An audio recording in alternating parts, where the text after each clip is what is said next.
Bismillah, alhamdulillah, wassalatu wassalamu ala rasulillah. This is your brother Abdul Wahab Saleem with the daily reminder.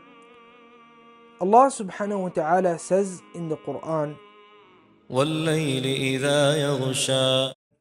وَاللَّيْلِ إِذَا يَغْشَى. Of course, every single one of us has either memorized this surah or has heard it numerous times, rather innumerable times in Salaah. Allah says, the night as it envelops. What does the night envelop? The night envelops all of humanity. When the night falls, everything becomes dark. When the night falls, it becomes extremely dark within the entire world. So Allah says in the Quran, وَاللَّيْلِ إِذَا يَغْشَى. The night when it envelops all of the world. Then Allah continues and He says, وَالنَّهَارِ إِذَا تَجَلَّى. وَالنَّهَارِ إِذَا تَجَلَّى.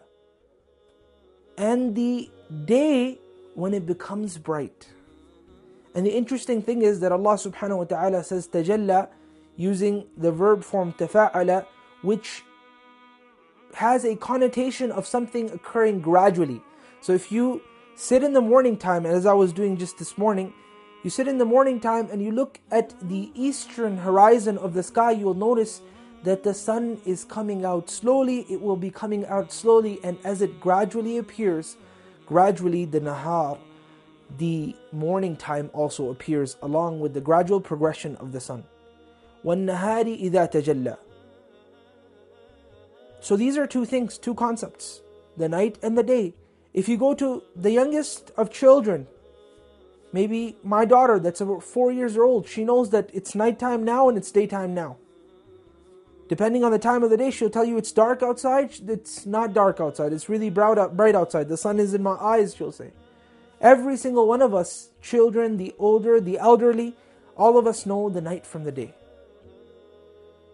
And for that reason, Allah starts this beautiful surah with the beautiful message with the night and day, because this is one difference that I know, that you know, that every single one of us knows. But then He continues to something He knew people are going to differ about. And He says, وَمَا خَلَقَ الذَّكَرَ وَالْأُنثَى. وَمَا خَلَقَ الذَّكَرَ وَالْأُنثَى. And I also swear. So Allah is swearing first and foremost by the night. Then He swears by the day. Then He swears a third. He takes a third oath and He says, and also by the creation of the male and the female. And why does He do this? Why does He take an oath now a third time between something that two things that are opposites as well? Essentially, He talked about the day and the night, or the night and the day, two things that are opposites. Then now He spoke about another two things, both of which are also opposites. The reason for that, dear brother, dear viewer, dear sister, is because of the fact that we as man and woman upon this earth, or men and women upon this earth, we have separate tasks. We aim for the hereafter, yes we do. That is one goal that unites us. But the tasks that we have been appointed, or we have been given by Allah subhanahu wa ta'ala, are separate tasks. Rather, the tasks that nature has given us are also different. Nature, i.e. the nature that we see around us, otherwise everything is the creation of Allah subhanahu wa ta'ala. The tasks that we by nature have are totally different. الأم مدرسة إذا أعددتها أعددت شعبا طيب الأعراق. A woman, a poet says, a woman or a mother is a school all by herself. If you prepare the school well, you would have prepared a humanity really, really well.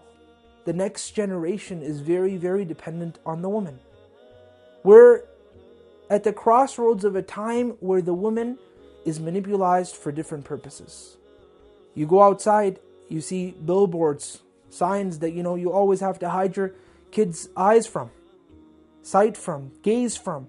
You yourself have to lower your gaze. You look up, you look down, every direction you see, there's something that you're not supposed to be looking at. There's something that you wish your family was preserved from. This is a tough time. This is a time where we have to realize this message in this verse, that Allah discusses the day and the night. Then He talks about two other opposites, وَمَا خَلَقَ الذَّكَرَ وَالْأُنثَى, and then He gives The reason why he had taken this oath to begin with, إن سعيكم لشتى. إن سعيكم لشتى. You, O man, you, O woman, you have two different tasks upon this land. The way you're going to strive is going to be totally different. A man is not like a woman, and a woman is not like a man. They're two different entities. When it comes to the tasks that we have to undertake, I cannot do the type of things that my wife does. I have to tell you, just for the past 2 days, my wife has been sick. I'm going crazy because I'm taking care of everything at home.